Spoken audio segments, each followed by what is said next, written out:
Welcome, wandering souls and lost sailors, to the Ship of the Dead podcast. Ahoy! So I recorded this episode with JVC Parry only a few weeks ago, but there's a few things that are already out of date. The OGL is now in Creative Commons. The adventure that JVC Parry and I worked on is called The Sinking of Cathagan, and it is now available on the Limiter on Patreon, and it is being printed. We should have copies available at the end of February at GenghisCon in Aurora, Colorado. And Josh's Kickstarter for Escape from Undergarden, a RPG adventure for 5th edition D&D, is on Kickstarter now. So, without further ado, here's my interview with JVC Parry.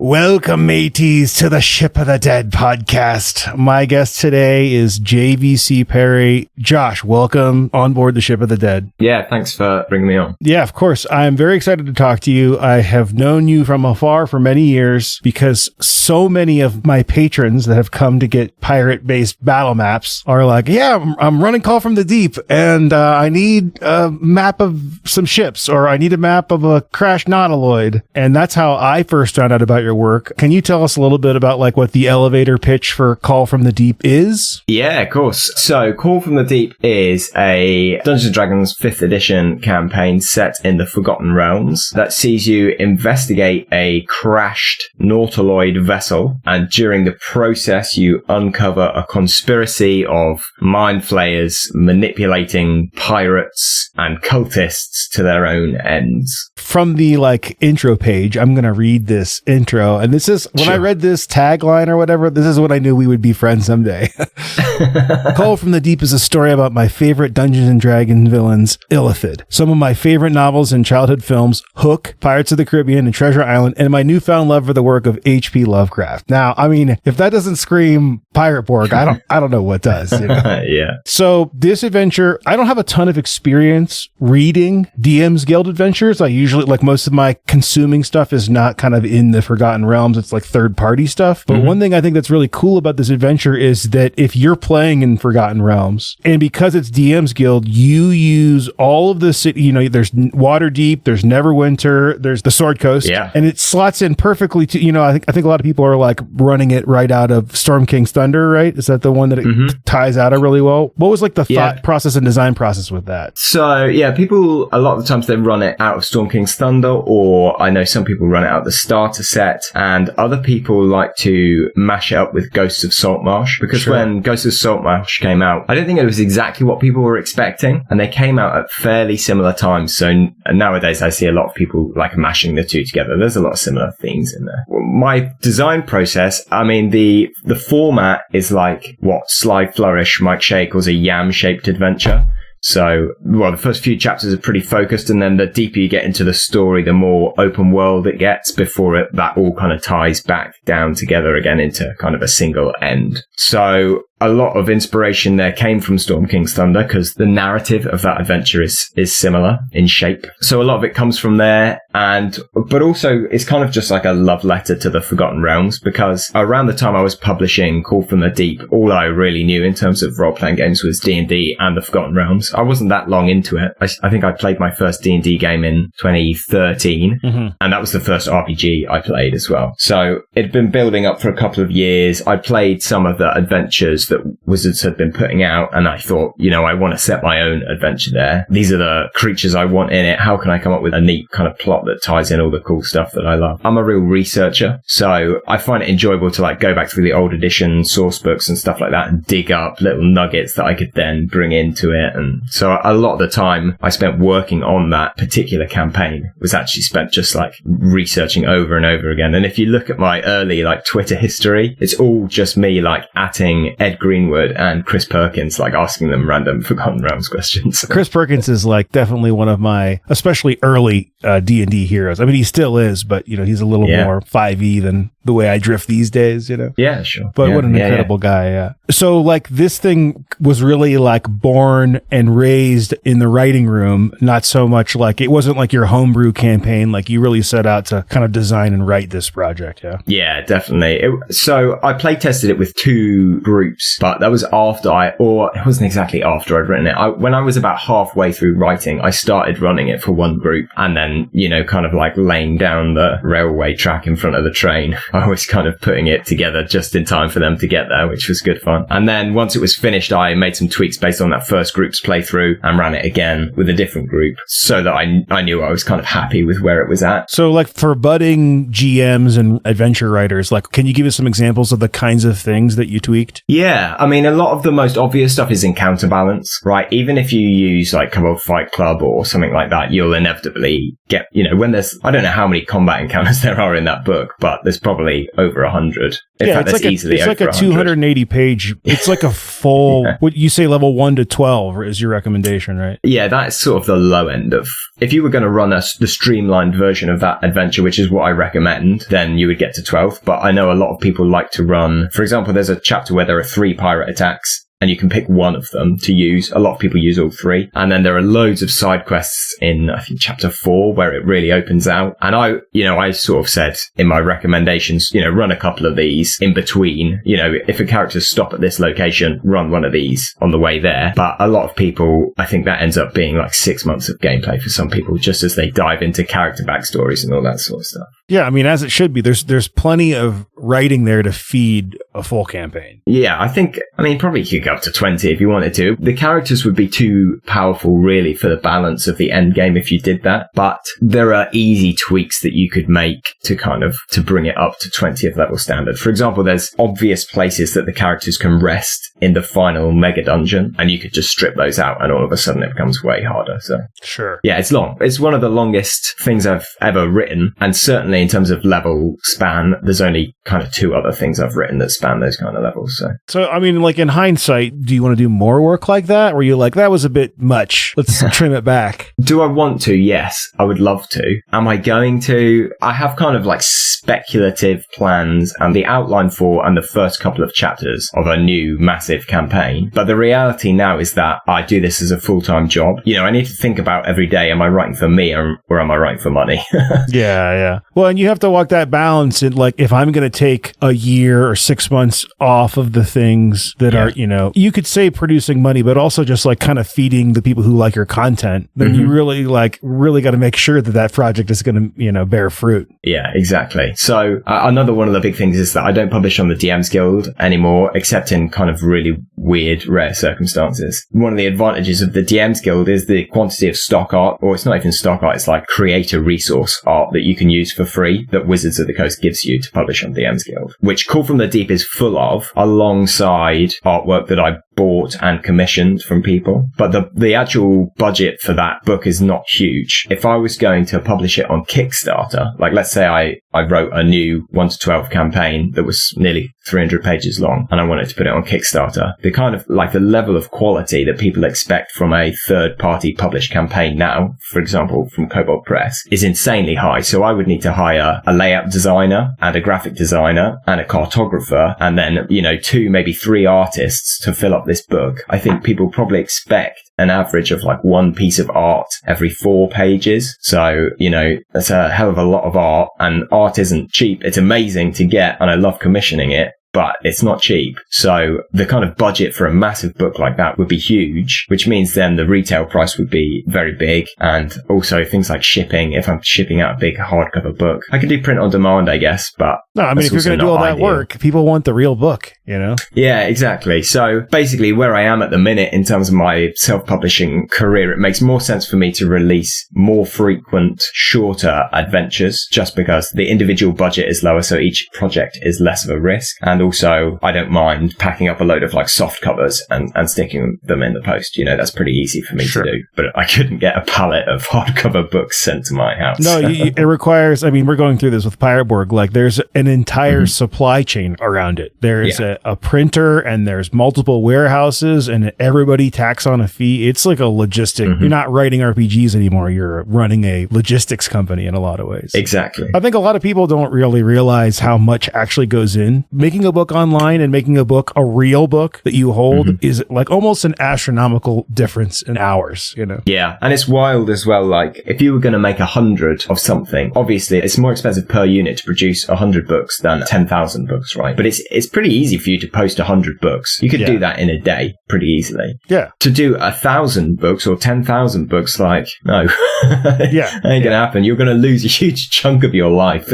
Yeah. You're basically a post office. Yeah. Exactly. Yeah. So for me, I think of myself first and foremost as a freelance writer who self-publishes stuff when they have an idea that no one will publish for them. Yeah, sure. Well, Call from the Deep, I can say from my cursory reading and from my patrons' firsthand reviews that it's basically a masterpiece. If you guys are looking for 5th edition pirate stuff, it is a great place to start. It's on DM's Guild. It's a Mithril bestseller, and it hasn't dropped from the top 50 since it came out. Congratulations. Thanks. Yeah. I mean, I'm incredibly proud of that project. It was a real like passion right for me. I thought no one would ever buy it. I thought the price point that I was having to sell it at, people would just turn their nose up, which a lot of people did at the time. And so it was a huge gamble, but it's also the thing that, you know, paid off and it kickstarted my writing career. So, you know, that project will always have a special place in my heart. Yeah, I want to talk a little bit about DM's Guild because I think anybody who is an aspiring writer might think that's a great place to get started. And you and I a few weeks ago discussed that you thought it was a great place to get started, that you would not have probably ended up where you are now had that project not gone so well and other projects on DM's Guild. But then you found as a actual professional in the industry that their format is just not forgiving enough, probably on a royalty side and on a print side. Can you talk a little bit about that for people who might be considering the pros and cons of using DM's Guild? Yeah. Obviously, the lowdown with DM's Guild is that you can only publish 5th edition D&D content on there, but you have access to the entirety of, not quite the entirety, but a huge quantity of Wizards of the Coast's intellectual property, including their setting material, including all of the rules from all of the 5th edition books that they've published, in contrast to the Open Gaming License and the system reference document, which is a streamlined version of the system. So you also get given a load of art to use, like I mentioned earlier, and I think maybe templates that you can kind of write into, which is extremely useful. And you also have a kind of an inbuilt audience, right? You don't really need to do that much marketing to get some sales because people will see something that looks kind of neat in the newest banner. They'll buy it for $5 and then you've made a sale. And if they like it, they'll come back and get your next thing. The downside is that you lose 50% of every sale because OBS take a cut and Wizards of the Coast take a cut. So for every like $40 sale of Call from the Deep that's made, I only get $20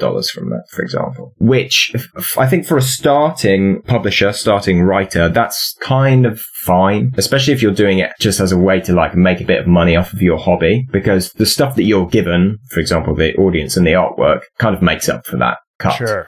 So although each sale is not as sweet as it could be, a lot of the sales wouldn't have been possible without the DM's Guild framework. Like I could not have written and published and be selling for money Call from the Deep without the existence of the DM's Guild. Would it be illegal? I don't know if it would be illegal, but I could be sued. I don't know if it's the same thing. Yeah, I would say when I got started in my research in it, the biggest problem for me was that like, oh, that's cool. You can use all their IP and you can use all those classic D&D monsters, but that's where the project ends. You know, you can't print it and put it on your own, you know, web store, and you can't tweak it and grow it into something. It's always going to be attached to DM's Guild. Yeah, it's exclusive and they own the rights to the work. So that is obviously a massive thing for people who consider themselves serious publishers. But for like a hobbyist, maybe it doesn't matter so much. It certainly didn't matter to me. See if you're any good before you... Yeah, exactly. Yeah. So I would recommend it as a starting ground, especially if you're already into D&D, you have an idea for like an IP using adventure or, you know, class or anything you fancy designing. And the other thing is there's a great community around it of people who are willing to help. So did you use GM Binder to lay it out? I initially used Homebrewery. Oh, yeah. I think that became GM Binder. It's like the same kind of thing. Yeah. It's like a markdown. You can write it in markdown script, I think, or CSS or something, and it converts it over into a template. But before too long, I was sort of starting to want to manipulate things. Like I was doing some image editing in Photoshop, for example, to make it look better. And then in order to actually get that into the home brewery, I would have to then, export it, upload it to Imgur or whatever, and then stick it in, and it still wouldn't look quite right. So before too long, I ended up using just like a lot of Photoshop and InDesign, which is still how I make layouts today. Although I would never call myself like a layout artist. Yeah. I think mine are pretty rough. Behold the midnight sun, which rises of Dvalen like a puncture wound in the sky. An empty star born of the abyss, it drains what little life there is in the forest of Sarkash, and causes the living dead to walk among the crumbling headstones of Graventosk. Is it not true that we all feel its presence, tormenting our souls with its unfaltering vigilance? Come night or day, the star remains, sucking life from the battered world and replacing it with undead. You pivoted, at least recently, to doing some Borg stuff, which of course caught my eye because I already knew who you were from the Call from the Deep. And I'm like, oh, wait a second. JVC Parry's doing Borg stuff now? Wait a second. So the first thing you did was Lord of Chains, which was I don't know if you'd call it an album crawl, but it's a collaboration with Wormwitch, which is kind of like a blackened thrash metal band, right? Like, tell us about how that project, how did that get started? How did you get in touch with that band, etc.?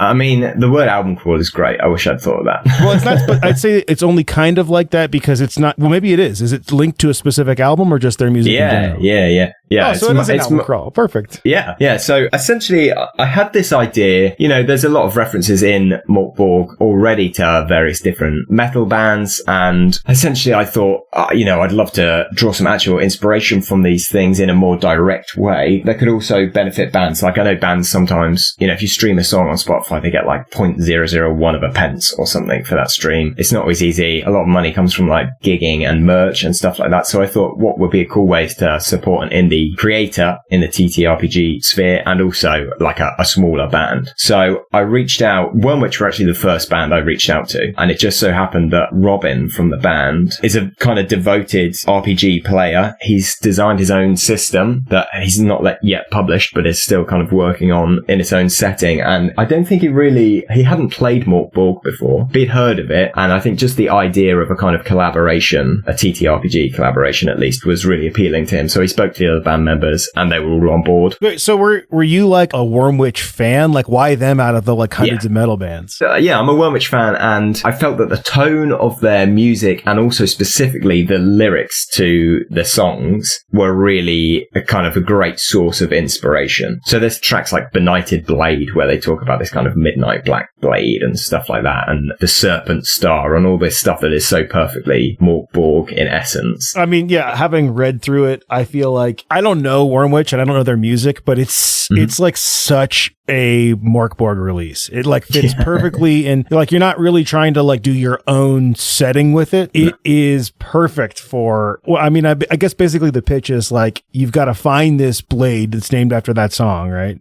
Yeah, that's right. And without spoilers, you basically got to do some grave robbing to find it and then navigate, Sarkash Forest? Yeah, that's right. You hopefully find this iron bastion. It's basically a dark fort, it's like very, very metal and very Borg for sure. Yeah. And really I was lucky because I had this idea like, I'd love to collaborate with a band on this, maybe produce some merch. So we produced like a t-shirt that was a collab between the two of us. But they were the first band I reached out to and they said yes. So they were like your number one choice and they said yes, right? Yeah, exactly. Yeah. So that was really lucky. And I'd love to make more in a similar vein of like, album inspired Borg scenarios, but I've not been so lucky in like reaching out to bands.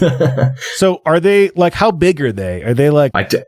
I wouldn't even know. No, I mean, I could look at how many Spotify listeners they have, but I don't really know. They've got, a decent backlog of albums, and quite a lot of the people who backed the Kickstarter were there through Wormwitch. Sure. So they clearly have their own audience, but they're a Canadian band. I don't know if they tour internationally. I've not had the privilege of seeing them, so I don't know if they're a huge band. Yeah, well, it's a very cool concept yeah, I'm hoping I can continue it. You know, there's other bands that I'd love to kind of work with. Let's project it into the universe. Like, what's like the dream? If you could pick like 2 or 3 bands that you could work with, who would they be? The one I would love to work with, especially, is a band called Conan, who are based in the UK. With a C? Yeah, you know, like Conan the Barbarian. Okay, Conan. Their style is just so like utterly drenched in doom. It's so sluggish and heavy, and their lyrics are so perfectly kind of attuned to Mörk Borg that I would really love to do with them. I was going to say, because it sounds like Conan, it could be a total like sword and sorcery thing, you know? Yeah, sure. It could be based on the name, but the songs themselves are not really. They're definitely more in line with Mörk Borg. Yeah, it's just a case of like, you know, the bigger a band is, the more they rely on agents and stuff like that instead of just being able to reach out to them personally. So obviously it's kind of tough to get through that melange of bureaucracy. Yes, absolutely. Let's talk a little bit about the adventure. Johan did the art for it, right? For the cover. Yeah, he did the cover art, that's right. And then the internal art is a mixture of public domain stuff, as well as Robin from the band did a piece. And also he put me in contact with a guy called John, who did a couple of the interior pieces. Sure. So what about Mörk Borg? Like, why did you decide to start working on Mörk Borg stuff? I mean, obviously the third-party license is a nice departure from what you experienced with DM's Guild, but were there other things in particular, or was it mostly coming from this like metal angle and it lining up well with that? So I got into Mörk Borg, played a couple of games, mostly at conventions, like it's one of my go-to convention games. Started picking up the Mörk Borg cult stuff, got more and more into it, and was just like kind of enamored by the decadent style that they've chosen for those books. And it was such a departure, even from, not just from D&D, but from other RPG games that I was playing at the time. Like I still play a lot of Free League games, for example. Even as a Free League game, it's pretty different. Yeah, exactly. Yeah. And it's just, well, because it's not exactly Free League, right? Free League publish it, but technically Free League Workshop. Yeah. So I think I was just so inspired by the opinionated feel of it. Like, you know, they want you to run games in a certain way, which you can tell. And you can tell that it's a passionate piece of writing. And like Chris Bissett of Loot the Room is a friend of mine who's another writer here in the UK. He just made Treasures of the Troll King, which I backed on Kickstarter. And I just thought, do you know what? This is so sick. I really want to do something like this myself. I need to think of some inspiration, right? And then so I turned to metal albums, and then it just kind of all clicked into place where I thought, yeah, man, let's do this. Let's try and get together with a band and see if they're up for it. So I backed Lord of Chains on Kickstarter, did pretty well. Yeah. But then you followed it up with Snow on Snow. Out in the frozen wastes of Kyrgyz, the graven image of a dead god. Though it is prohibited by She, some still worship this idol and receive from it gifts that are rumored to be priceless. You need to appease the irate Blood Countess Anthelia of Alliance. This may be your chance. So can you give us the elevator pitch for that? Yeah, so I only wrote this kind of late last year. I just finished a big contract which had been going on for the last few years with Lawsmith, who are a third-party publisher of mostly system neutral but some D&D stuff. Chris from that company, the CEO, has kind of gone on hiatus, and so I'm no longer writing for them. And I thought, you know what, I'm going to just spend a month here to do something that I want to do, i.e. more Mörk Borg stuff. So the pitch for this adventure is really, it's kind of a riff on Santa Claus tropes, right? You're trying to find this freakish idol somewhere out in the snow that people worship, and it gives them gifts, right? So it's a classic kind of analog for good old Saint Nick. But in typical Mörk Borg style, the way you have to get there through this frozen tundra is harrowing and awful. It's like a hex crawl. Every encounter you have there is going to be deadly as all hell. The locations that you find along the way as you're searching for this frozen idol are just awful. And then when you eventually find the thing, the gifts it gives you aren't really, you know. They're not really gifts. Some of them are pretty good. Yeah. Yeah. They're more like responsibilities.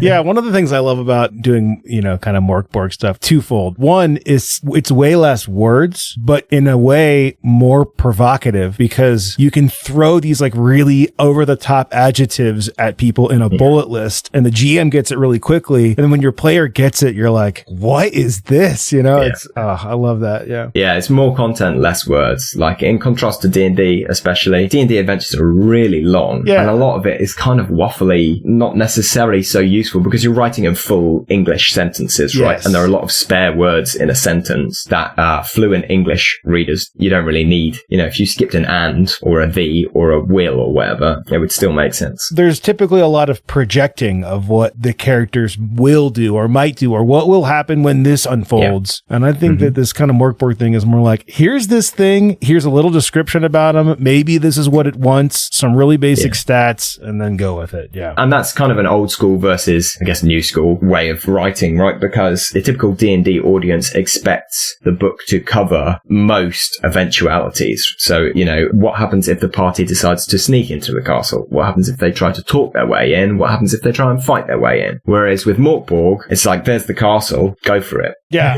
you've nailed it on the head, because I think when the writing starts telling you what should happen, you get afraid that you have missed something when something that is not outlined, you know, unfolds. And by them not giving you any instruction, it's almost like them giving you the liberty to do whatever you want. Yeah. You know, I had a big problem when I was running Tomb of Annihilation a couple years ago. And I'd be like, okay, well, they run into this lich on this floating rock, but like, I know she's important, but I can't remember her being mentioned later. Like, I really need to like research. I don't want her to say something she shouldn't say. And it's like, if I did that in Morkborg or Pirateborg, I'd be like, there's a lich. She wants these things. They're listed right here. I'll never mention her again. If she becomes a character in your story, great, you know? Yeah. I don't think there's anything wrong necessarily with either style, right? I still like D&D. I'm not playing it at the minute, but I still like it. 100%. And I also think that like, if you've never DM'd before, you need a little bit of hand-holding sometimes to know what is possible, I think. You know? Definitely. And the same for new characters, right? If you look at a 5th edition character sheet, it tells you what you can do. Yes. And so players look at the sheet and they pick an option off the sheet. If you look at a Morkborg character sheet or a Troika character sheet or an OSR character sheet, there's not an awful lot on there. So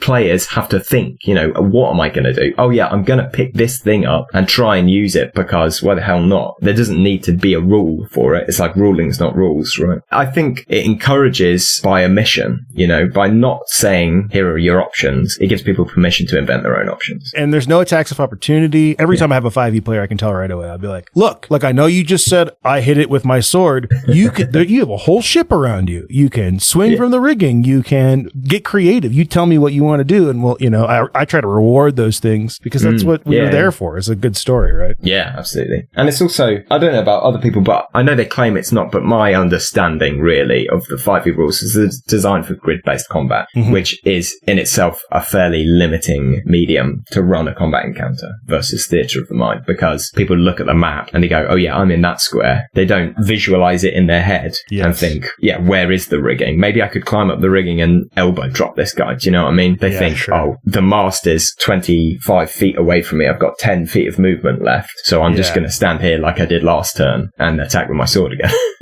You know, as a battle map artist, like I understand that perspective, but when I'm running a game, often we'll turn off the grid or like at a table. I have like this map book that I just have printed a bunch of my Patreon maps to like show off at conventions. I'll bring that to a game and then I'll just open it to a map, but like I don't let anybody put figures on it. I'll be like, here's where you're at. You can visualize this art piece, but now like use that to set the backdrop and like let the scene unfold much more. I mean, like if you watch a movie, characters never just stand there and don't move because of attacks of opportunity. You know, they swing all around and change their location, you know? It's funny because there are so many articles about like writing D&D encounters that say things like, you know, when you're writing an encounter or designing an encounter for your home game, remember to encourage movement in the players by including hazardous terrain or evolving circumstances and stuff like that. And it's just kind of funny that it breeds its own problems in many ways and we try and fight them, which I get, but also, you know, D&D is what D&D is. It is a game that often involves people standing in the same place and swinging a sword about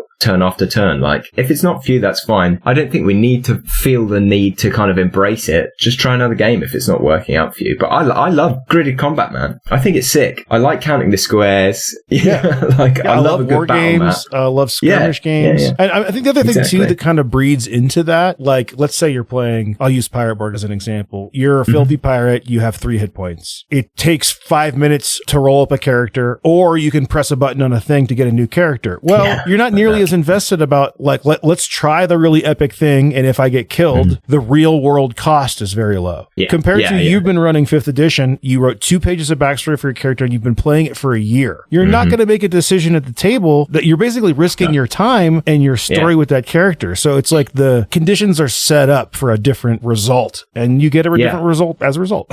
Which is great. You know, I'm all for diversity in our games. I'm happy that both exist. What annoys me is when people say my one game, i.e. D&D, it can do anything you want, man. I can tell any story. I can bend the rules to make anything happen in any way I want. Kind of just think, well, no, it's designed in a certain way to be played in a certain way. Sure, you know, you go have fun and change it, but I would recommend you try other games just to broaden your... I'm not going to eat Italian food for the rest of my life just because I like Italian food. You might visit Italy and get some cool ideas to bring back to your American cuisine. Like, I think that's the thing is these other systems, you know, and I think if we had Chris Perkins on here, like he would be encouraging the kinds of things we're talking about in your 5e game. Sure. I just think that what comes out of it because of the rules is that kind of system, you know? Yeah, I think it's a gridded combat simulator. Right? Sure. It's also relatively easy to attach narrative to because of the way that we're used to reading stories. You know, if you read a fantasy storybook, it's actually not really that different to reading a D&D adventure. There's just a little bit more mechanical language plugged in there. So it's a nice, easy way to flow from the fiction that we're raised on as kids to the fiction that we play through as slightly older kids. Yeah, sure. Have you played any Mothership? I've not actually. You know, that's at the top of my list at the minute because I keep seeing people talking about it. So Mothership is an incredible game, but the thing for me that really stands out is like Sean McCoy, who's like kind of the lead guy for Mothership. His information design is like on a whole other level, right? So last night he tweeted about this blog entry that he kind of has mentioned as being like one of the big continual motivators in his game design. And it's from the Chocolate Hammer blog. It's chocolatehammer.org. I'll put a link in the show notes. But the blog entry is called Boot Hill and Fear the Dice. And this is a whole thing, kind of about what we're like, exactly what we're talking about. They were running D&D, but like when people were late, they would run this cowboy game called Boot Hill that was super deadly. Basically, like if you get shot, you have a mortal injury or you probably die. It was very realistic, but there were very, very few stats, you know, and there were no intrigue, no charisma, no like social stats. His players kept wanting to play this game. So what he ended up doing is writing a generator for making NPCs. And then he generated like hundreds of NPCs and populated Tombstone, Arizona. And it ended up being like the best political campaign he'd ever run because the lack of there being rules for charisma and whatnot made the players evolve their own set of thing, and they ended up like becoming sheriffs. I like just that whole concept. I love that idea that less rules actually makes better gameplay in some scenarios. Yeah, for sure. I mean, that's how D&D supported the exploration pillar from the off, right? Yes. So like, this is a quintessential pillar of our game. By the way, there's no rules. yes, of course. Well, I want to pivot to my next topic here, which is between the Call from the Deep thing and the Mörk thing. Yeah. I had made this map, which I had called at the time was a map of Relay, the famous Cthulhu Lovecraftian underwater city. And I had this idea to make this thing like a real map, or that you fold out, you get printed by a real map printer. And I'm like, man, I don't really have the time to write something for this. Who could nail a piratey Cthulhu-y adventure? And I thought immediately of you, Josh. So I'm happy to announce that we've teamed up on this very cool project. I think right now the working title is A Map of Cathang. Is that how you say it? Yeah, I'd say Cathagan. Cathagan. It's your title, so we're going with it. Basically, it's kind of like the Dark Caribbean version of Relay. I got too much flack about Relay not being non-Euclidean enough. So I was like, screw you guys. We're making a new city, so you can't tell me what it should be. You know? It gives us more freedom. Yeah, way more freedom. So we've completed the first draft. As if this was one of the other adventures, why don't you give us the elevator pitch for what this underwater city is? Sure. So this city, which will be risen when you first encounter it out the ocean, is the place where the wretched of Pirate Borg come to summon great old ones so that their prophet, the Sunken One, can speak with them and gain whatever eldritch knowledge they might do from such an interaction. Like if I hadn't have reached out for you to write that, I would be excited right now. Yeah, I'm excited to write it. I'm really enjoying it. So basically, again, it's just a situation. There's no real narrative connected to it, but the longer you stay there, the more sunken the city gets because the wretched are there conducting a ritual. And as that ritual goes on, the city begins to sink. And if if you don't stop it before it culminates, then a great old one appears in this central temple that they have there. But they're not the only people there. There's other factions there kicking about, including some shipwrecked pirates, an obscure oyster cult, and some other goodies from Pirate Borg. So, it's up to the GM really to encourage an interplay between all those factions, but the tools are there for you to tell, I think, some pretty interesting stories. Yeah, with this thing, we really kind of have tried to grab those little, I'll say, tools that we like from other RPGs. And this, I'm looking at the draft right now, and we've got kind of 4 factions that live there. I was really inspired by Old School Essentials for these. Hey, any location is boring if there's only goblins and that's it. But if there are goblins and owl bears fighting over whatever, and you see this a lot in the Dark of Hot Springs Island, there's fire imps fighting water elementals. Boom. If the players walk into that, it's, as they say on that, it's a black powder keg waiting to explode. And I love that idea here. They come, your players wake up in the middle of the night, they bump into this rocky island or whatever. And there's crazy fish people, but also there's some stranded pirates who have made a little shanty town just trying to survive on the end of a peninsula, Yeah, exactly. Yeah. I like that analogy of the powder keg, right? It really is. It's just got all the ingredients you need so that when the kind of match of the players come along, it can just explode in all different directions. Yeah. Yeah, totally. And also we've got this cool cult kind of timeline thing, which is very similar. In Pirate Borg, we didn't do the calendar of Necrobell. We didn't do that. We did a different history of the Dark Caribbean. But in this, there are these psalms that the wretched are reading through, which you can have them kind of act like they do in Mörk, where the actual psalms might have an effect on the game state. This one is, beasts of the waves shall throw themselves upon the city, where their blood shall slick the streets and make them unwalkable. And I'm dude, it's perfect. Yeah. So I love that kind of stuff as well, where it's it's not really, I've not really written anything mechanically useful there, but what I've done is just give enough for a GM to go, yeah, that's sick. Okay. This is what it means in my game. It doesn't have to mean the same thing next week when I run it for a different group or whatever. Sure. But right now, here's how I want to use it. Another thing that you did, I really liked, we talked about doing a great old one generator. Cause if it's relay, it's got to be Cthulhu. And if Cthulhu shows up in any role-playing game, your characters are either ignored or dead, right? Yeah. But in this, we have there's a name generator. You might get Lu-Ra the Weeping-Eyed, and you can generate stats for them. And so they might be actually surmountable encounters if your players are smart, or they can flee in terror. I just think it's going to be a really fun, location-based sandbox adventure, because the map is so big. My idea when I drew it was maybe it's 5 or 10 miles across, and these buildings are huge. I think you could probably spend a couple sessions there for sure, rather than just a one and done, Yeah, definitely. Yeah. The way we're kind of picking out key locations, but also creating a random location generator means you can run it kind of like a point crawl, where the characters are at location A, they want to get to B, but on the way they have an encounter, or they end up in a different location that they're kind of having to move through or something like that. So there's a real wealth of ways that you can use the content that's going to be on the back. So to summarize that, we have a couple of key points of interest. So obviously there's a big giant temple, but there's also a graveyard, and there's this kind of egg sac layer. Those that your players are going to be what is that? Those have little descriptions, but then there's so many other little things in there that I can imagine, especially if you run it at a 5 or 10 mile big city, it might take them a couple days to get to the big temple. They need things to run into along the way. And we've got those tables for that, which I think is going to be really, really cool. I'm definitely going to run this at some conventions this year. That's 100%. Yeah. I'm definitely going to have a crack at it as well. I think it'd be good fun. I'm excited to have finally done something together. Years ago, I did not know that would have been something for this game that didn't exist last year. So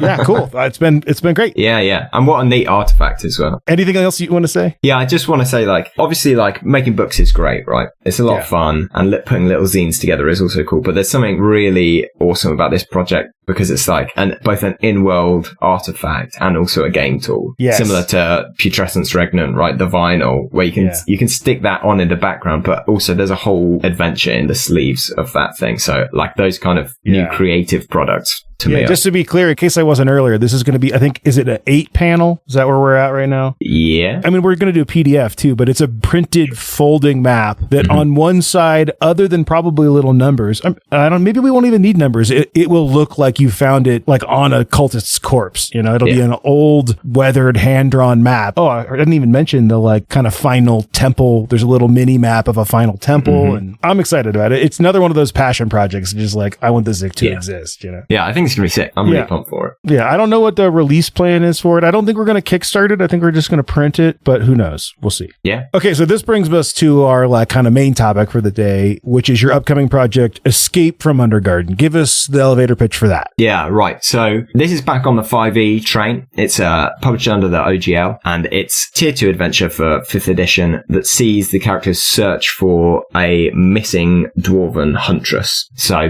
her sister asks the characters to help discover the huntress, and she goes on this hunting trip every year to the same town, a place called Ferrol, where she kind of knows the locals, knows the woods. There's no reason for her to go missing. So there's a little bit of intrigue there. And when the characters get there and start to talk to people, they realize there's a load of noble hunters that have been coming here more and more in search for a mysterious creature called the Golden Heart, which is like a stag with solid gold antlers. Nice. Yeah, so they're all here. Whether that thing's real or not, you'll find out when you play the adventure. But what it means is that more and more of these hunters, who are really just drunk nobles with bows, are like wandering out into the surrounding woods, which is angering a group of already fairly fanatical druids who are supposed to be protecting sacred sites in the woods. And then, kind of for the full spoiler review, I guess, is that... So don't listen if you're going to play this, is what you're saying. Yeah, if you're going to play this, skip ahead. Turn it off now.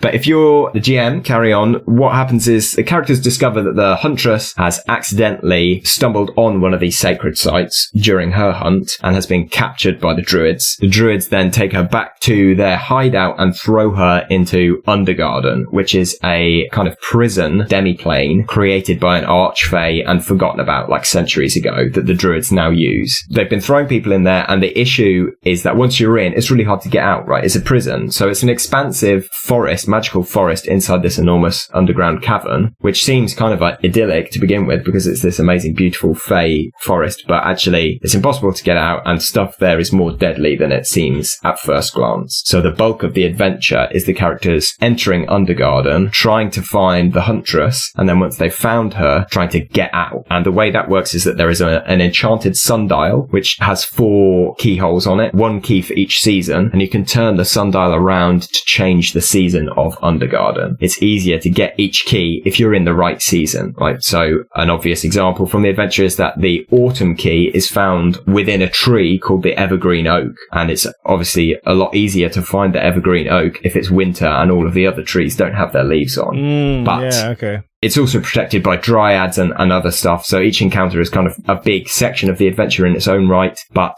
it makes it easier if you're in the right season, essentially. This really is provoking, the imagery I'm getting in my mind is like of the Games Workshop wood elves, kind of from, especially from before they went Age of Sigmar, you know, all the dryads and all that good stuff. Is the Undergarden, is it kind of like a mirror of the woods, but in a different realm, or is it like a totally different place? It's a totally different place, and that's kind of what I want to illustrate, is that you go from this like mundane regular woods to all of a sudden you're in a place where things are just not as they seem. Like there's phase spiders running around the place, there's a dragon there obviously because you've got to have a dragon, right? But then there's also like more fantastical fey elements, like there are dryads, like you were saying, there are fairies there's a bear king there who commands insects and stuff like that. So there's all sorts of weird mumbo jumbo, and the longer you stay there, the more likely it is that you're going to turn into a plant, basically. So okay. Try not to rest. Can you speak to the like GM narrative structure style of the adventure? Like, you know how you're talking about the melon shaped, what was your term? Yam shaped adventure. Yam shaped. Yeah. What's this one laid out like? Is it like sandboxy? Is it railroady? Yeah, interesting. This one I suppose is more like a thermometer shape. Okay. So the first few chapters follow a fairly strict storyline because it's a mystery, right? There is only one solution to this mystery. So the characters follow this path of clues. They'll get different clues depending on who they talk to, and there are other side quests that they can pick up while they're in the town, but other than a few offshoots, it's a kind of straight narrative line until they get into Undergarden, and then they have this puzzle to solve. So then we're kind of branching out into the bulb of the thermometer, right?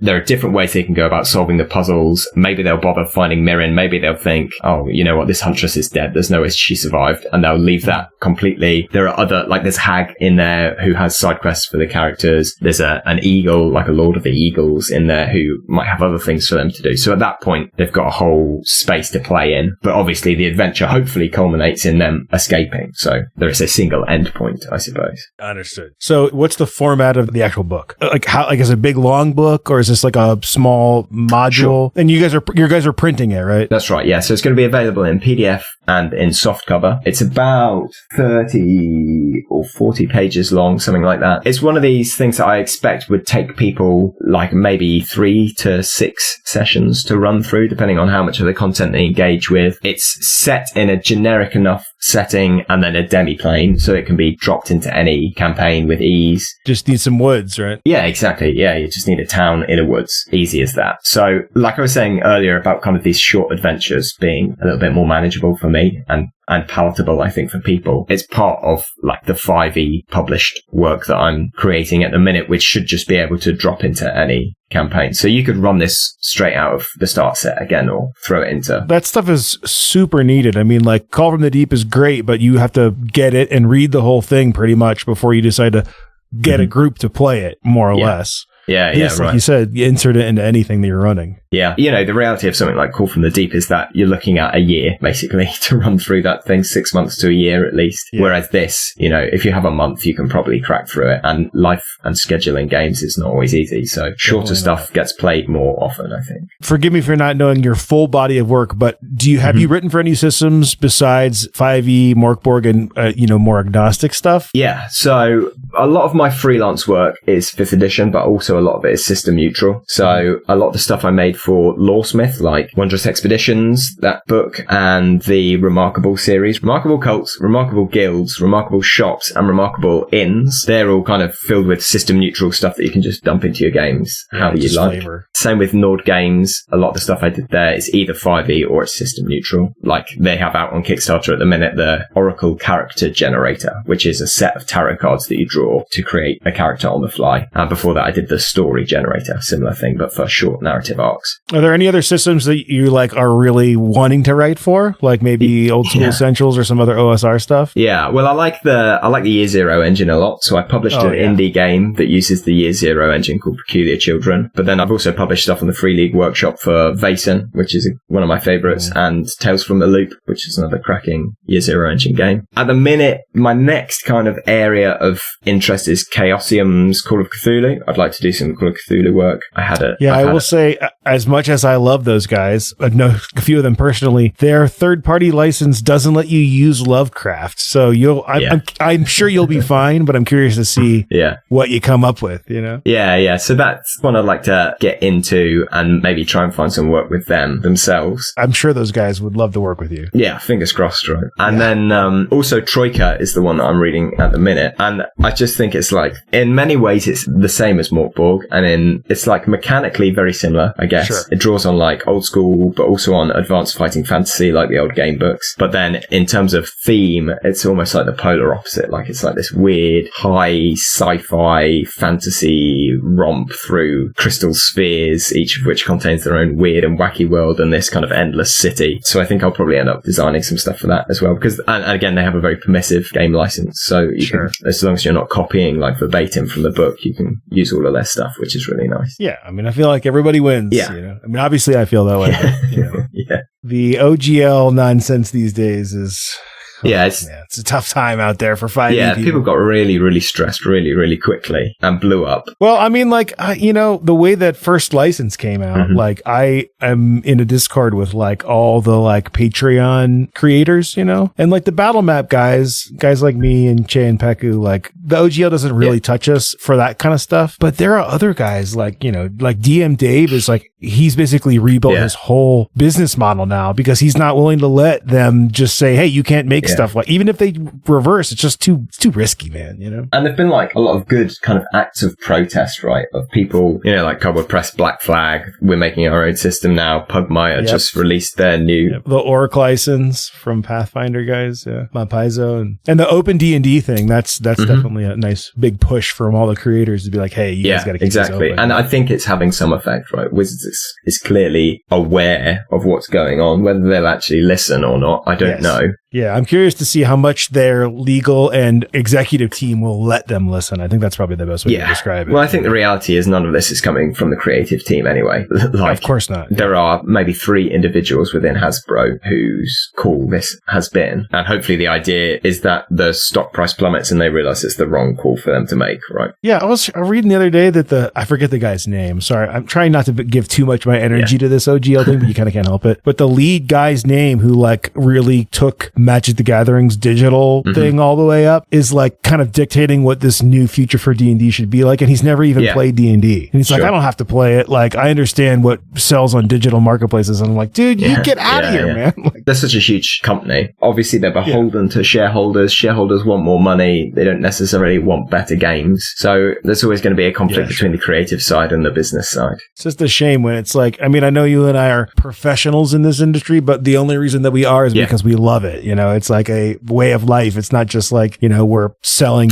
gaskets or some weird manufactured part just to make a profit to buy houses. I think it's also important though to like not perpetuate. There's this real stereotype and I think a slight myth that there's no money in RPGs. And I think people always say, oh, you should not get into RPGs if you want to make money because there's no money in RPGs. Well, I actually think that's a harmful myth to perpetuate because by saying that, what we're saying to people is that RPGs aren't worth anything, right? There's no money in them. They're not worth anything. They hold no intrinsic value. Whereas actually, I disagree entirely with that sentiment. Not that you're expressing it here, but just generally. And I think that if we started to say, yeah, you can make money from this. Yeah, they are valuable and worthwhile. Then, you know, people would be paid better. People would appreciate the cost of what it takes to put together a book. And I think it would help to buoy the industry slightly. 100%. I think that, I mean, I make a living from this and I didn't think that that was possible and was totally wrong. And I couldn't encourage more people to try it. Because it's not really one of those, like you said, high tide rises all boats, basically. Like, the more stuff there is for any of these little IPs or for D&D as a whole, just everybody wins. And if it's crap, people won't pay for it. And if it's good, you're rewarding hardworking creators for their time and energy and getting intrinsic value out of it. And it's such a broad-reaching industry, right? There's game designers, there's writers, there's editors, there's proofreaders, there's cartographers, there's artists, there's layout designers, there's graphic designers, you know, there's marketing people, which I'm sure there are like 10 roles within that, sales people. Sure. There's a slew of people in friendly local game stores that you're supporting, people who are at conventions all the time. It's a whole industry. Sure. And that money gets passed around, right? Definitely my process is make a load of money off of one project and then funnel it all into the next project, right? So yeah, of course. Like a good, passionate business. Exactly, So I would encourage people to never say, oh, there's no money in RPGs. Just say, there will be.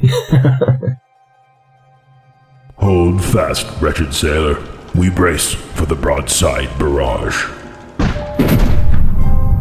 First system you ever played? D&D 5th edition, unless we're counting solo game books. What solo game books? Like Fighting Fantasy solo game books. Oh, okay. Did you mess around with like any war games before you got into being from the UK? I'm like, are you a Games Workshop guy at all? Yeah, I'm pretty into it. So I collected Warhammer when I was a kid, but never really played it. And then recently I played quite a lot of Warcry, which is like a skirmish game. Is that Privateer Press? No. It's Games Workshop still. Oh, is it like a skirmish Age of Sigmar era? Basically, yeah. Gotcha. Yeah, which is neat. Small war bands, streamlined rule set, fun dice mechanics. What's your faction? I can't narrow it down, man. I've got like 5 war bands, but I play the goblins a lot. Most recent RPG system you've played? The most recent that I have played in is Borg. The most recent that I've run is Vaesen, but I'm playing in a Warhammer Wrath and Glory campaign on Sunday, so that's a new one for me to try. System you've yet to play but want to? Troika, man, that's next on my list. I just think it's hilarious in how like serious it takes itself.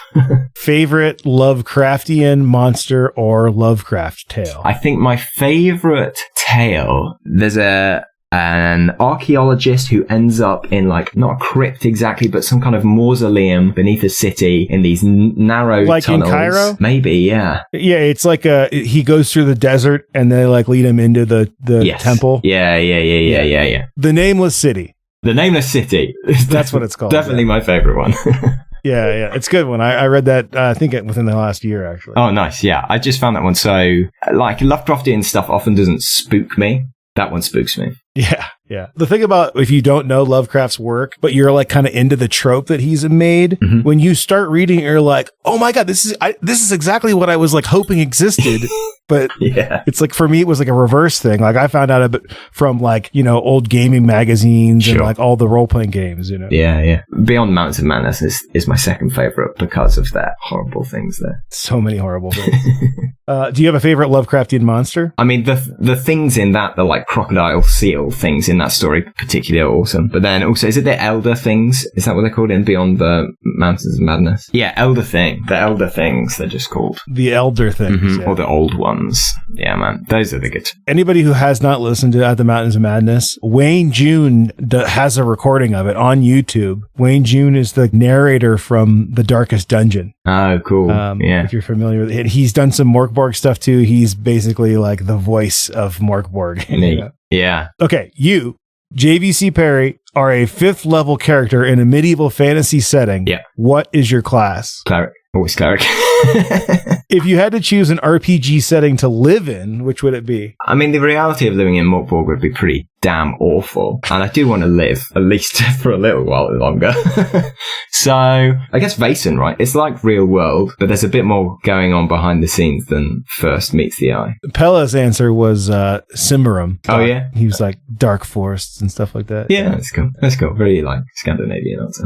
Yes. Add an entry to the What's in the Cargo Hold of the Ship of the Dead D100 table. Oh, nice. Okay. A model ship made of human teeth. Favorite size die? The 12 is the winner, I think, right? It's like almost always the answer on this show. It is just the best shape.